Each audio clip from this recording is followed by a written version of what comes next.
اعوذ باللہ من الشیطان اللعین الرجیم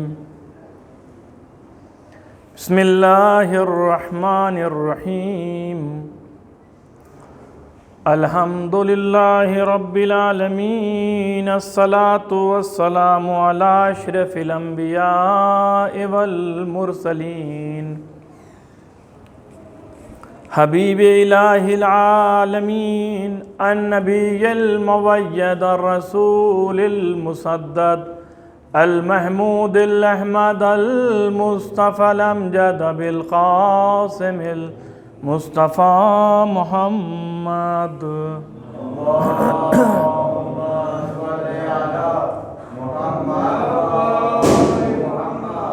وعلى آلہ الأطیبین الأنجبین الأشجعین المعصومین المظلومین ولعنۃ اللہ علی اعدائہم اجمعین من الآن الی قیام یوم الدین اما بعد فقد قال اللہ تبارک وتعالی وقولہ الحق بسم اللہ الرحمن الرحیم ان عدۃ الشہور عند اللہ 12 شہرا فی کتاب اللہ یوم خلق السماوات والارض۔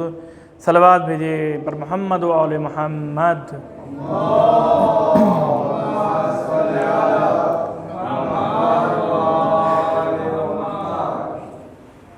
عزیزان محترم،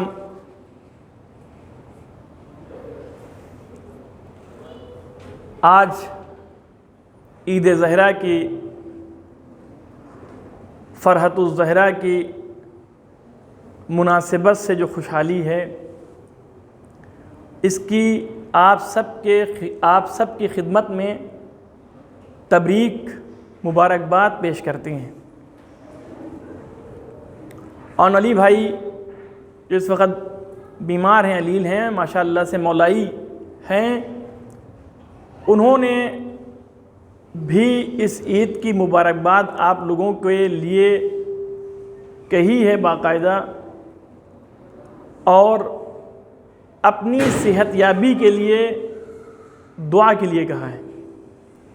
خداوند عالم ہماری جماعت کے ہر شخص کو، چاہے وہ لیڈی ہوں یا جینٹس ہوں، جو مریض ہیں ان سب کو خداوند عالم بحق حضرت حجت عجل اللہ تعالی فرجہ الشریف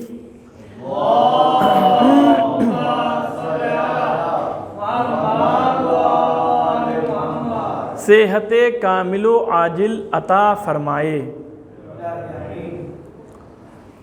عید زہرہ ہے، بڑی عید ہے۔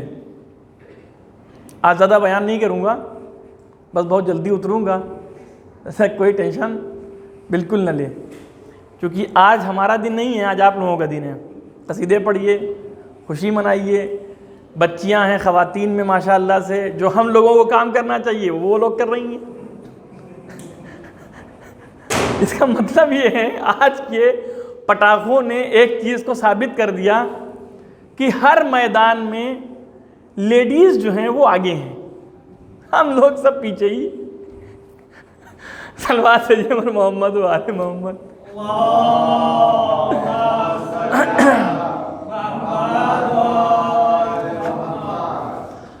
اور یہ ایک ایسی عید ہے کہ جس کا تحفہ ہر انسان کو ملنا ہے۔ محمد عباس بھائی بہت تحفہ لینے کے لیے بیٹھے، ایک دم ہنس رہے ہیں۔ ہر انسان کو تحفہ، انسان ہر تحفے کو لینا جانتا ہے، کچھ دینے کو بھی تو جانے انسان۔ لام اور دال اردو میں اور عربی میں دو لفظ ہیں، ایک ہے لام یعنی لینا، اور دال یعنی ہم لوگ کیا کرتے ہیں، لام جانتے ہیں اور دال۔ آج عید ہے، عید زہرہ واقعاً بڑی عید ہے۔ آج آپ لوگ جائیے اور اپنے یہاں جب گھر جائیے گا تو اپنی اپنی وائف کو شفیق بھائی سب لوگ گفٹ دیں گے. شفیق بھائی کے اوپر آج کا گفٹ جو ہے وہ واجب ہے. صلوات بھیجیے بر محمد و آل محمد.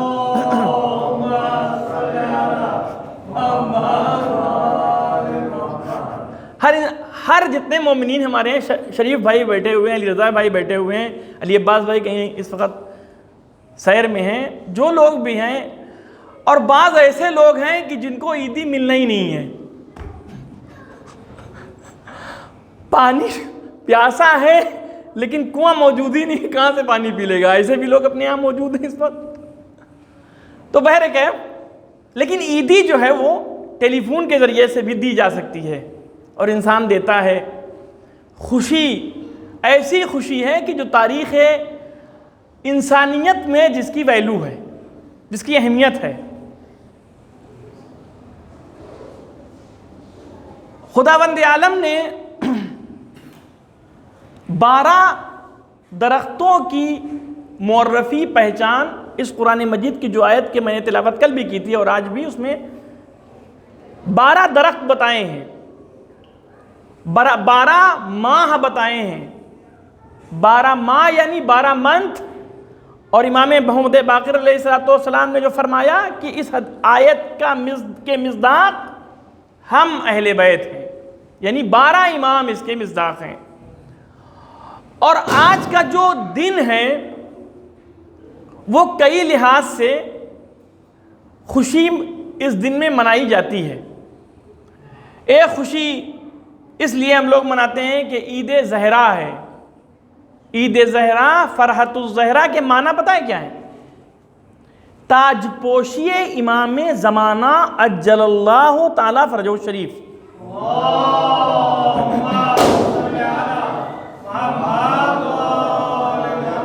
یعنی امام کی امامت کا پہلا دن, فرسٹ ڈے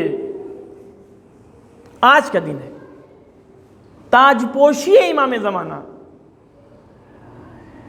وہ امام کہ جس کے لیے جناب سیدہ سلام اللہ علیہا فرماتی ہیں اللہم عجل لولیک, اے میرے لال مہدی تمہارا ظہور ہو اور ہمارے قاتلوں سے تم انتقام لو. تاج پوشی امام زمانہ سب سے بڑی خوشی ہماری ہے, اس لیے کہ تاریخ بشریت میں جو امام کی عمر ہے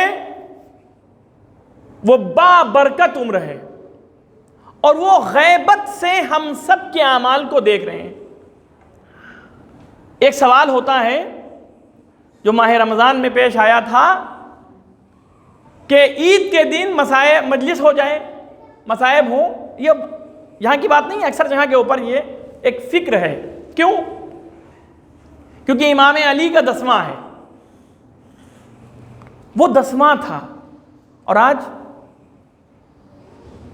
امام حسن عسکری علیہ السلام کا دوجا ہے. تو اگر وہاں عید نہیں مناتے ہو تو یہاں بھی عید نہ مناؤ. لیکن میں نے ایک دن باقاعدہ ریفرنس کے ساتھ نے پڑھا تھا کہ تمام ائمہ میں صرف اور صرف امام حسین علیہ السلام کو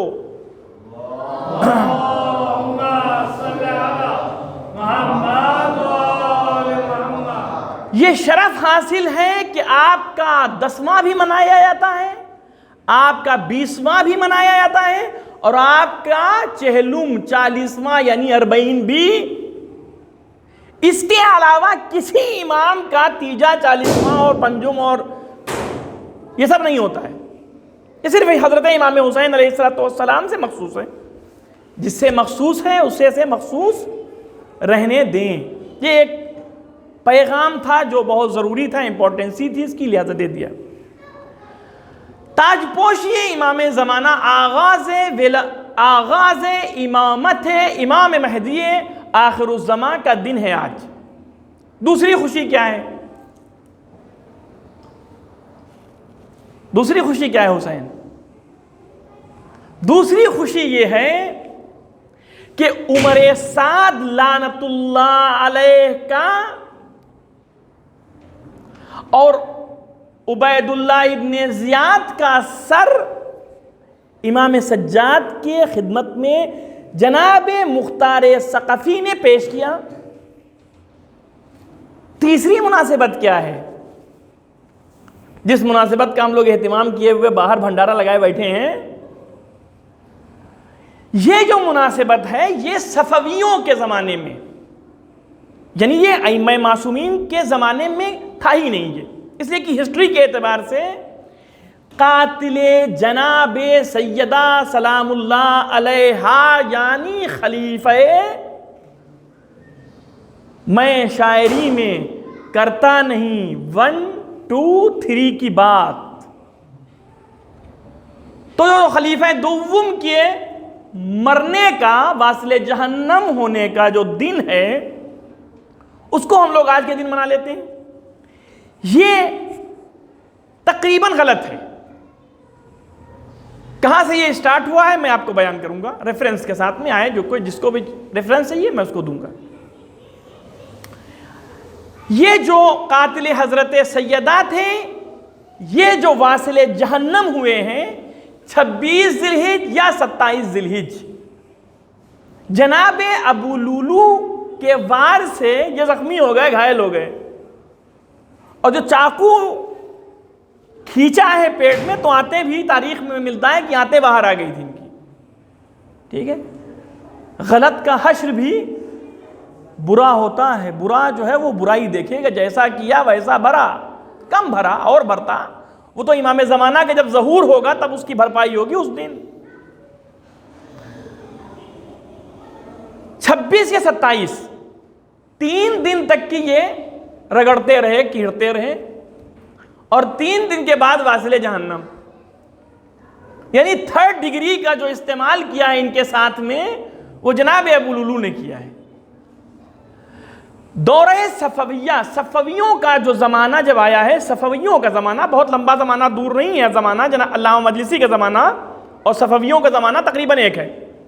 صفویوں کے زمانے میں اس چیز کو رائج کیا گیا کہ 9 ربیع اول کو ان کو بھی لیے لگے، کہتے ہیں نا ایک کو مارو اس کے ساتھ میں دوسرے تیسرے چوتھے تیسرے کو، اور اس کے ساتھ میں یزید خامس اور جتنے ہیں ان کو سب کو، کیونکہ ایک ہی صف میں کھڑے ہو گئے محمود و ایاز، نہ کوئی بندہ رہا اور نہ کوئی بندہ نواز، یہ سب خدا تھے بھائی، یہ اپنے کو سب خدا سمجھتے تھے، خلافت پہ بیٹھ کر اپنی منمانی کرتے تھے، اور جب پھنستے تھے تو مشکل کشا علی یاد آتے تھے، اور جب مشکل کشائی کر دیتے تھے تو یہ کہتے تھے لولا علی لا ہلاک عمر، اگر علی نہ ہوتے تو ہم ہلاک ہو جاتے۔ یعنی اگر ہلاکت سے نجات کے راستے کو ڈھونڈنا ہے تو در علی پہ آنا ہوگا، نہیں آؤ گے ہر جا علی ملیں گے، نہ دامن بچائیے، بچنا علی سے ہے تو جہنم میں جائیے۔ دورہ صفویہ میں اس چیز کو ان لوگوں نے اس زمانے میں رائج کر دیا گیا، اور جو رائج کیا گیا تو الحمدللہ آج تک کنٹینیو چل رہا ہے۔ چلے ٹھیک ہے، کوئی برائی نہیں ہے، اس لیے کہ 26 ذی الحج کسی کو یاد نہیں رہے گی، 27 ذی الحج کسی کو یاد نہیں رہے گی، لہٰذا ایک پن اور 2 کاج 3 کاج کر کے چھٹی کرو۔ یہ جو جناب مختار نے کارنامہ انجام دیا ہے عمر سعد بدبخت کے ساتھ میں، عمر سعد اور جناب مختار کا رشتہ کیا تھا؟ جناب مختار رشتے میں عمر سعد کے سالے تھے اور عمر سعد بہنوئی تھا سگا، ٹھیک۔ عمر سعد کا جو بیٹا تھا وہ کہیں گیا گزرا تھا عمر سعد سے، جیسا باپ ہوتا ہے بیٹا وہی، تو جو بیٹا وہی جو باپ کے نقش قدم چلے، باپ اگر شیر ہے تو بیٹا جو ہے سواؤ شیر ہے۔ ان لوگوں نے جو حالات کربلا میں بنائے ہیں، کریٹ کیے ہیں، اس کا کوئی ثانی نہیں ملتا ہے۔ سب سے پہلے جو کوفے میں حکومت تھی، کوفے کے حالات بہت دگرگوں ہمیشہ رہتے تھے، امام حسین علیہ السلام جب مدینے سے نکلے ہیں تو نعمان بن بشیر والی مدینہ تھے، لیکن نعمان بن بشیر کو مروان نے کہا یہ کام نہیں آئیں گے، اس لیے کہ یہ ٹھنڈا آدمی ہے، اس کو ہٹاؤ اور عبید اللہ ابن زیاد کو یہاں کا بنا دو حاکم۔ عبید اللہ ابن زیاد کو بنا دیا گیا وہاں کا حاکم۔ اس کو ظالم مارتا ہے، تاریخ میں ظالم کو ظالم مارتا ہے، لیکن بعض جگہ کے اوپر جب ظالم بہت ظلم کر لیتا ہے تو پھر ایک عادل کھڑا ہوتا ہے اور ایک اہل بیت کا چاہنے والا کھڑا ہوتا ہے جو اس کا سر کچل دیتا ہے۔ جناب مختار ثقفی نے قیام کیا، واقعہ کربلا کے بعد قیام کیا تو سب سے پہلے جو کوفے کو اپنے ہاتھ میں لیا ہے تو عبید اللہ ابن زیاد کو پیروں کے نیچے روندا، والی کوفہ بنے۔ جب کوفے کی حکومت ان کے ہاتھ میں آئی ہے تو قاتلان امام حسین سے چن چن کے بدلہ لینا انہوں نے شروع کیا ہے۔ کس نے کربلا میں کیا جنایت کی ہے ان کو پکڑ پکڑ کے لاؤ، اور پھر ان کے ساتھ جو ہوگا وہ تو ہم ہی جانتے ہیں جو ہوگا۔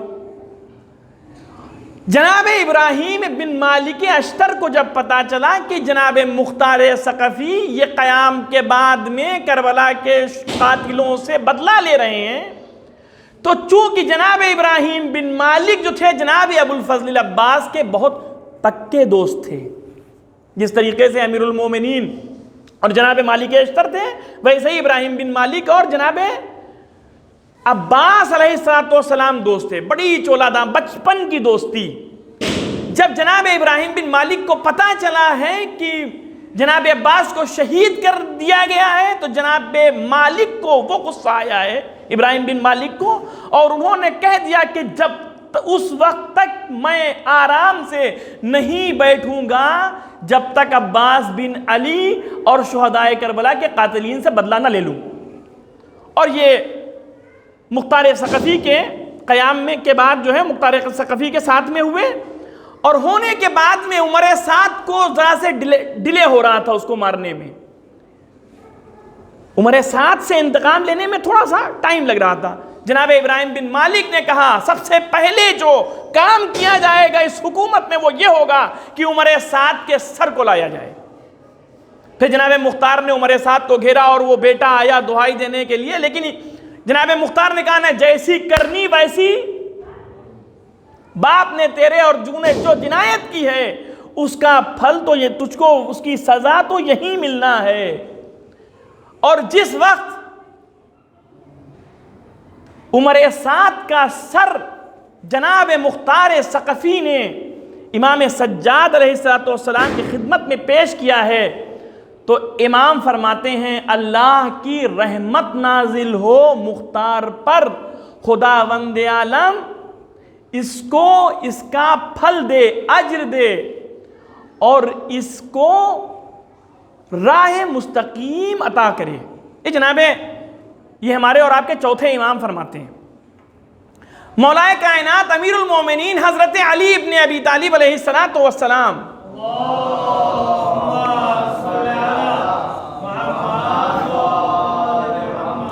آپ فرماتے ہیں کہ عنقریب میرے بیٹے حسین کو شہید کیا جائے گا، اور فوراً اس کے بعد ثقیف سے ایک غلام کھڑا ہوگا اور وہ ان لوگوں کو واصل جہنم کرے گا جن لوگوں نے ظلم کیا تھا۔ ثقیف سے کون کھڑا ہوا؟ جناب مختار ثقفی کھڑے ہوئے ہیں ثقیف سے۔ مختار ثقفی یہ جناب مختار ثقفی نے وہ حالات کوفے میں بنائے ہیں کہ کوئی قاتل کربلا، واقع کربلا کا کوئی قاتل بچنے نہ پائے۔ ایک ایک کو بلایا جاتا تھا اور مختار نامہ آپ لوگوں نے دیکھا ہے، تقریباً ساری ڈیٹیل آپ لوگوں کے سامنے ہے۔ امام جعفر صادق علیہ السلام کی حدیث اور آپ کی زحمت تمام۔ ہمارے اور آپ کے چھٹے امام امام جعفر صادق علیہ السلام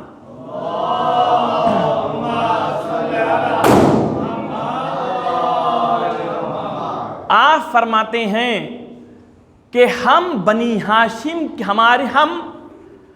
ہاشم کے خاندان کی خواتین نے، یعنی لیڈیز نے، عورتوں نے اس وقت تک خضاب نہیں لگایا، اور روغن تیل نہیں لگایا، اس وقت تک نہیں لگایا کہ جب تک عمر سعد کا سر ان سب کے سامنے نہیں آیا۔ عزیزان محترم، کم بات نہیں ہے۔ قیام مختار واقعاً ایک ایسا راستہ بتاتا ہے کہ اگر ظلم ہو رہا ہو، مظلوم کی طاقت اتنی زیادہ بھاری ہے کہ ظلم ختم ہو سکتا ہے اگر مظلوم ظلم کے سامنے کھڑا ہو جائے۔ آج دنیا کے اندر ہماری دعا ہے، معبود دنیا میں جہاں جہاں ظلم ہو رہا ہے ان سب ظالمین کا حشر قاتلین کربلا کے جیسا فرما۔ خداوند عالم پوری دنیا میں امن و امان قائم و دائم فرما۔ معبود تجھے واسطہ ہے محمد و آل محمد کا، ہمارے امام زمانہ کے ظہور میں تعجیل فرما، ہم سب کو ان کے اعوان و انصار میں شمار فرما۔ ربنا تقبل منا انک انت السمیع العلیم۔